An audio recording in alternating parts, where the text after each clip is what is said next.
Welcome back for another book talk video. It's Tuber Tuesday, but it's also release day for C. Robert Cargill's novel, Day Zero. This is a prequel to Sea of Rust. Sea of Rust came out in 2017 and was a 5-star read for me. So I was really excited, super excited. I've had this book on my radar for quite a while because I thought to myself, is there any way that it can live up to expectations? The book, Sea of Rust, the previous book, dealt with robots living in a post-human apocalypse world where humans had been killed off in a robot revolution, a robot uprising, as AI decided to take over the earth. And my goodness, what an exciting story that was. If you've not read 2017's book, Sea of Rust, I highly recommend it. Go back and read it. So what did I think about this one? It's called Day Zero. As a prequel, this is the day in which the robots rise up against humanity. So my first thought was, there's no way that C. Robert Cargill can pull this off because, in a sense, the previous book gave us at least a summary of what happened here. We already know this story, so I was thinking, how could it possibly be a 5-star read if I already have a sense of the story? We are dealing with a robot in this novel, which is a nanny robot named Pounce, and it's a really cute concept because it reminds me of Calvin and Hobbes, the comic strip. This is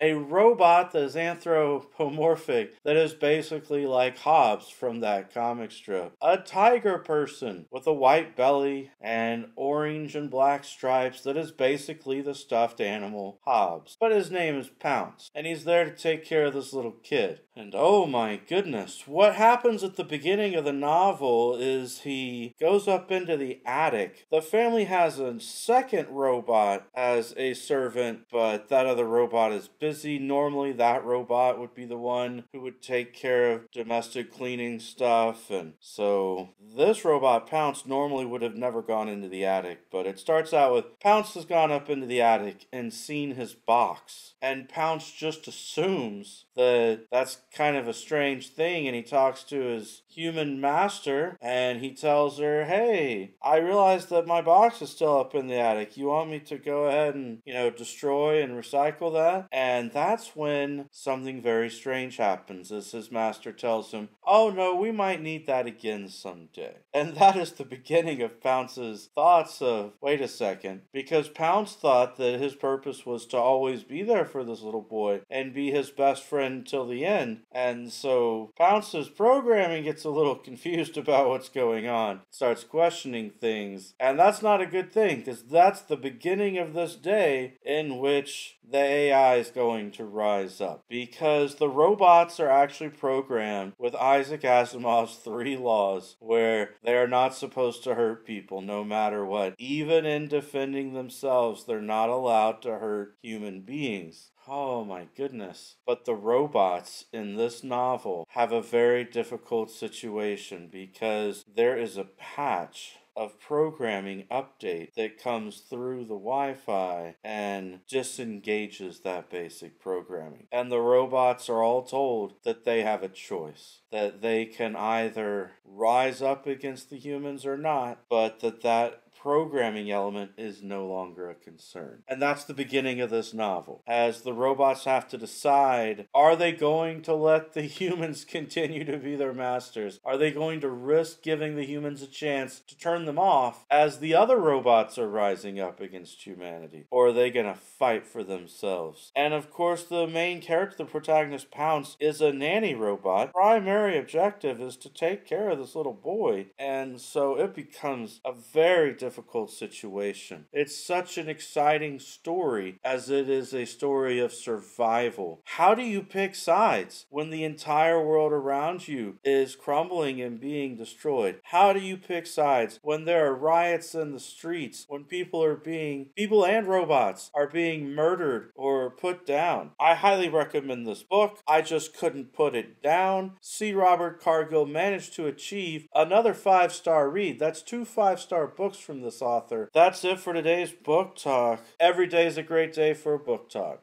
Peace.